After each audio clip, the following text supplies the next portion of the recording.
अलग मसला है कि वो आरएसएस और तेवर आपने दिखाए हैं। नहीं, मैंने दलाल बोला उनको, वो दलाल हैं ही दोनों। नहीं लगता आपको कि ये बहुत ज्यादा अपमानजनक शब्द है? अपमानजनक नहीं है। एक आजम खान साहब है, उन्होंने एक अमर सिंह थे, उनके बारे में ये दलाल शब्द का भी वजाहत की थी। मैं वो नहीं कर रहा हूँ अभी कि वो दलाल नहीं कुछ और है।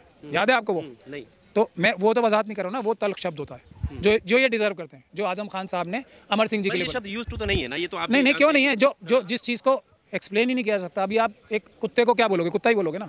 क्या बोलोगे आप? इंसान के लिए तो कुत्ता नहीं बोल रहा ना। मैं कब बोल रहा हूँ? मैंने कोई किसी ईमानदार आदमी के लिए दलाल थोड़ी बोला है। दलाल के लिए दलाल बोल रहा हूँ। जो तंजीम के इनके नीचे के लोग हैं, जो फुट सोल्जर्स हैं, जो जमीयत उलमा हिंद के, जो इनके बुजुर्ग थे, वो उनको दलाल बोला मैंने कभी? वो ईमानदार लोग हैं, उनको मैं ईमानदार बोलता हूँ। आज भी ये कैसे दलाल हो गए फिर? मैं उसकी वजह भी दी है ना मैंने। जो मनु महाराज के सर में पैर रखे और कहे कि मैं दावत देता हूँ सबको, ये सिर्फ और सिर्फ मनुवादी मानसिकता के लोग कर सकते हैं। जो मनुवादी मानसिकता का है वो अपने आप को इस्लाम धर्म का मानने वाला ना दिखाए ना। फिर चरणों में सर रखना अगर आदम अलैहिस्सलाम के लिए बोलें बिल्कुल जायज़ नहीं है, गलत नहीं, बिल्कुल ममनू है, शिर्क है। वो रसूलुल्लाह सल्लल्लाहु अलैहि वसल्लम के आगे भी सर झुकाना एकदम शिर्क है।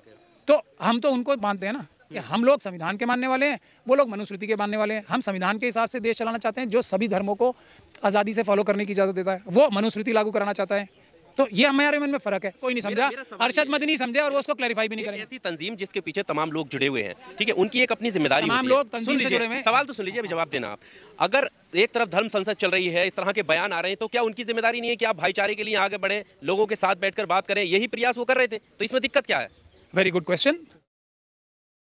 दिल्ली में जमीयत उलेमाए हिंद का 34वां अधिवेशन होता है और उसमें मौलाना अरशद मदनी और महमूद मदनी दोनों भाग लेते हैं। कई सारे लोग और हिंदू संगठन के लोग भी वहां पर पहुंचते हैं।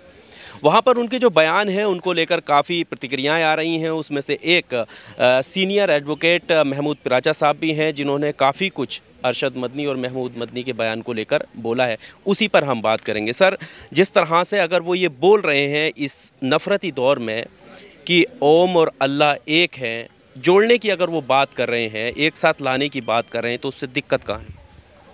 देखिए, ये जो उन्होंने बात कही जोड़ने की, ये सब बातें जो कही, मैं जो दूसरी बातें उनके लिए कह चुका हूँ वो पब्लिक डोमेन में रिपीट नहीं करूँगा। आप चाहें तो मैं रिपीट भी कर दूँगा। वो एक अलग मसला है कि वो आरएसएस और तेवर आपने दिखाए हैं। नहीं, मैंने दलाल बोला उनको, वो दलाल हैं ही दोनों। नहीं लगता आपको कि ये बहुत ज़्यादा अपमानजनक शब्द है? अपमानजनक नहीं है। एक आजम खान साहब है, उन्होंने एक अमर सिंह थे, उनके बारे में ये दलाल शब्द का भी वजाहत की थी। मैं वो नहीं कर रहा हूँ अभी कि वो दलाल नहीं कुछ और है। याद है आपको वो? नहीं, तो मैं वो तो वजाहत नहीं कर रहा हूँ ना। वो तल्ख शब्द होता है जो ये डिजर्व करते हैं, जो आजम खान साहब ने अमर सिंह जी के लिए। शब्द यूज टू तो नहीं है ना ये तो आप? नहीं, क्यों नहीं है? जो जिस चीज़ को एक्सप्लेन ही नहीं किया सकता। अभी आप एक कुत्ते को क्या बोलोगे? कुत्ता ही बोलोगे ना। क्या बोलोगे आप? इंसान के लिए तो कुत्ता नहीं बोल रहा ना। मैं कब बोल रहा हूँ? मैंने कोई किसी ईमानदार आदमी के लिए दलाल थोड़ी बोला है। दलाल के लिए दलाल बोल रहा हूँ। जो तंजीम के इनके नीचे के लोग हैं, जो फुट सोल्जर्स हैं, जो जमीयत उलमा हिंद के, जो इनके बुजुर्ग थे, वो उनको दलाल बोला मैंने कभी? वो ईमानदार लोग हैं, उनको मैं ईमानदार बोलता हूँ। आज भी कैसे दलाल हो गए फिर? मैं उसकी वजह भी दी है ना मैंने। जो मनु महाराज के सर में पैर रखे और कहे कि मैं दावत देता हूँ सबको, ये सिर्फ और सिर्फ मनुवादी मानसिकता के लोग कर सकते हैं। जो मनुवादी मानसिकता का है वो अपने आप को इस्लाम धर्म का मानने वाला ना दिखाए ना। फिर ये है मेरी शिकायत। अगर ये कहें कि मैंने एक ऐसा धर्म बनाया है अपना, वो भारत का संविधान इजाज़त देता है, पूरी तरह से देता है कि अपना नया मज़हब बनाया है, मैं मनुवादी मुसलमान हूँ, वो भारत का संविधान पूरी इजाज़त देता है इनको बनाने के लिए धर्म। लेकिन ये जमीयत के उसमें जो जमीयत जिसमें हमारे दादा ने काम किया है, जिसमें हमारे बुज़ुर्गों ने काम किया है, कुर्बानियाँ दी हैं, संघर्ष किए हैं, उसके मेंबर से खड़े होकर ये बोले कि मनु के चरणों में हम सर रखते हैं और सबसे कहते हैं कि सर रखो, ये सबसे बड़ी ऑब्जेक्शन का मतलब आपने पूछा उनसे, यही मुझे सबसे बड़ी तकलीफ होती है। उनका कहने का मतलब कुछ और है, जो वो कह रहे हैं वो नहीं है, कुछ और है। आप उनसे जाके आपने पूछा है कि उनके मन में क्या है? आपको क्या लगा, क्या समझा? हो सकता है कि आपको मिसअंडरस्टैंडिंग हुई। मैं कह रहा हूँ मैंने कुछ नहीं समझा, मैं सिर्फ जो बोला वो सुना और उसका मैंने जवाब दिया। कुछ समझ के तो आप रिप्लाई कर रहे हैं ना उनकी? हाँ, क्योंकि चरणों में सर रखना अगर आदम अलैहिस्सलाम के लिए बोले बिल्कुल जायज़ नहीं है, गलत नहीं, बिल्कुल ममनू है, शिर्क है। वो रसूलुल्लाह सल्लल्लाहु अलैहि वसल्लम के आगे भी सर झुकाना एकदम शिर्क है। तो हम तो उनको मानते हैं ना।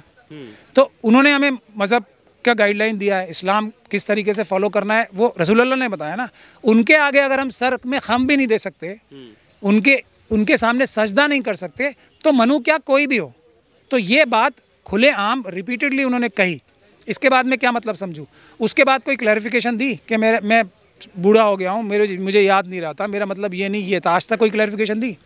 नहीं दी ना, क्योंकि ये डायरेक्टिव है मोहन भागवत जी का, ये डायरेक्टिव है हर एक उस हिंदूवादी संगठन का जिसकी एक तहरीक चला रखे हैं। भारत को संविधान ख़त्म करके मनुस्मृति लागू करने की जो तहरीक मिशन चल रहा है, ये उसका हिस्सा है, ये उसको मना नहीं करेंगे। मैं बता रहा हूँ ना आपको, जब तक के पब्लिक इनके ऊपर दबाव डाल के कहलवाएगी नहीं। आज तक खुद मना करना चाहिए था ना, इतनी गंदी घिनौनी बात इन्होंने कही है।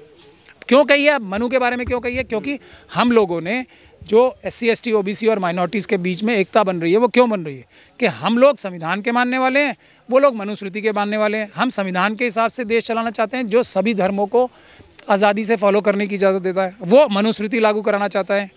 तो ये हमारे मन में फ़र्क है। इसकी वजह से देश के 88% लोग 8 प्लेटफॉर्म पे आ रहे हैं।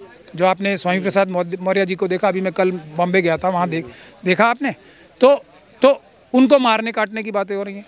तो उसमें दरार डालने के लिए मुसलमानों को मनु के पक्ष में दिखाने के लिए साजिश की है। यही MRM के लोग, मुस्लिम राष्ट्रीय मंच के लोग कहते हैं। अब आ जाइए दूसरी बात पे। इनको ओम और अल्लाह, इनके खुद जो नोमानी साहब हैं, उन्होंने फतवा दिया है जब योगा डे की बात चल रही थी कि ओम को जो है का उच्चारण करना गैर इस्लामिक है। अब इन्होंने ये फतवा ओवररूल कर दिया है क्या? ये मजहबी पॉइंट ऑफ व्यू से बात है। और फिर ये मुसलमानों को बैठ के, मुसलमानों के सामने, अगर इनकी ऐसी मंशा थी कि मुसलमानों की पोजीशन क्लियर करनी है, तो जाके जो मनुवादी मानसिकता के लोग हैं उनको क्लियर करते ना। ये मुसलमानों की गैदरिंग करके ये बताना ओम और अल्लाह एक हैं, तो ये क्या अपने फॉलोअर्स को बता रहे थे कि आप ओम का उच्चारण करना शुरू करो? ये है बात। अब असली बात पे आ जाते हैं, भारत के संविधान पे क्यों नहीं चलते? ये सब बातें करना कि एक हैं, अनेक हैं, कुछ भी है। भारत का संविधान जब इजाज़त देता है कि आप अपना धर्म फॉलो करो, हम अपना करेंगे, तो ये एक होने की ज़रूरत क्या है? किसी से लड़ाई नहीं करनी, ये बताया उन्होंने। ये एक करने की क्या जरूरत पड़ रही है? नहीं, मैं संवैधानिक बात कर रहा हूँ। भारत जो संविधान है वो कहता है आप क्रिश्चियन धर्म फॉलो करो, सिख धर्म फॉलो करो, है ना? तो ये कहने की क्या जरूरत है? एक है हम, एक। वो इसलिए जरूरत है क्योंकि RSS और विश्व हिंदू परिषद की जो ये स्कीम चल रही है कि सभी के सभी मनुस्मृति को माने, ये उसकी तरफ धक्का दिया जा रहा है। पर ऐसे में जब हिंदू राष्ट्र की बात हो रही है, उसका नतीजा आपने देखा, सुनिए।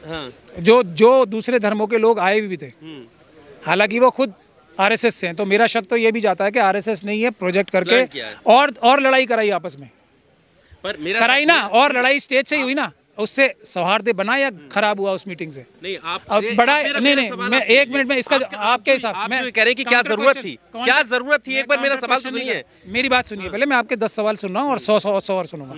तो क्या जिस चीज से वहीं स्टेज पे लड़ाई हो गई, ऐसी बात कहने की क्या जरूरत थी? ठीक है, वो नहीं हो गई ना, वो नहीं समझे ना, सब नहीं समझे, सब हम भी नहीं समझे, दुनिया में कोई नहीं समझा, अरशद मदनी समझे और वो उसको क्लैरिफाई भी नहीं करेंगे। ऐसी तंजीम जिसके पीछे तमाम लोग जुड़े हुए हैं, ठीक है, उनकी एक अपनी जिम्मेदारी होती है। तमाम लोग तंजीम से जुड़े हुए हैं। सवाल तो सुन लीजिए, अभी जवाब देना आप। अगर एक तरफ धर्म संसद चल रही है, इस तरह के बयान आ रहे हैं, तो क्या उनकी जिम्मेदारी नहीं है कि आप भाईचारे के लिए आगे बढ़े, लोगों के साथ बैठकर बात करें? यही प्रयास वो कर रहे थे, तो इसमें दिक्कत क्या है? Very good question. क्या मुसलमान दंगा कर रहे हैं? जमीयत के लोग जाके क्या आतंकवादी घटनाएं कर रहे हैं? क्या मॉब लिंचिंग जमीयत के लोग जाके कर रहे हैं? ऐसा भी हो सकता है, कहीं वो भगवा वेश धारण करा के अपने कुछ वॉलंटियर्स को भेजते हो। ऐसा था जो उनको समझा रहे थे बैठा के? समझाना किसे था? दूसरे धर्म के लोग थे। तो वो यहाँ बैठे, मैसेज जाता ना, लोगों तक 10-11 लोग बैठे थे ना, समझा सामने, स्पीच सामने के लिए दी जाती है। स्पीच दी जा रही है ना, किसको संदेश जा रहा है ना, किसको? मुसलमानों को बिठा के कि तुम लोग ये मॉब लिंचिंग ना करो, ये सब मारा काटी मत करो, ये मुसलमानों को बता रहे थे। वो जाके दिखाते ना, इनकी हैसियत थी, अगर RSS के ये इतने बड़े एजेंट हैं तो जाके उनसे कहना कि अपने मनुवादियों की एक संगठन इकट्ठा करो, उसमें जाके मैं ओम और अल्लाह एक बताऊं। मुसलमानों को क्यों ख़राब कर रहे हैं ये? और जमीयत के प्लेटफॉर्म से, जमीयत इनके बाप की दादा की जागीर नहीं है, जमीयत मुसलमानों की कम्युनिटी की पूरी एक जो फिक्र है उसकी एक जमात है। ये सिर्फ केयर टेकर हैं, इस बात को ध्यान से समझ लें। ईमानदार जो उसमें लीडरशिप होगी वो आगे आएगी, और हमारा ये मिशन है, जो ईमानदार, बहादुर और देशभक्त लोग होंगे वो आएंगे, जो RSS के एजेंडे पे चलेंगे।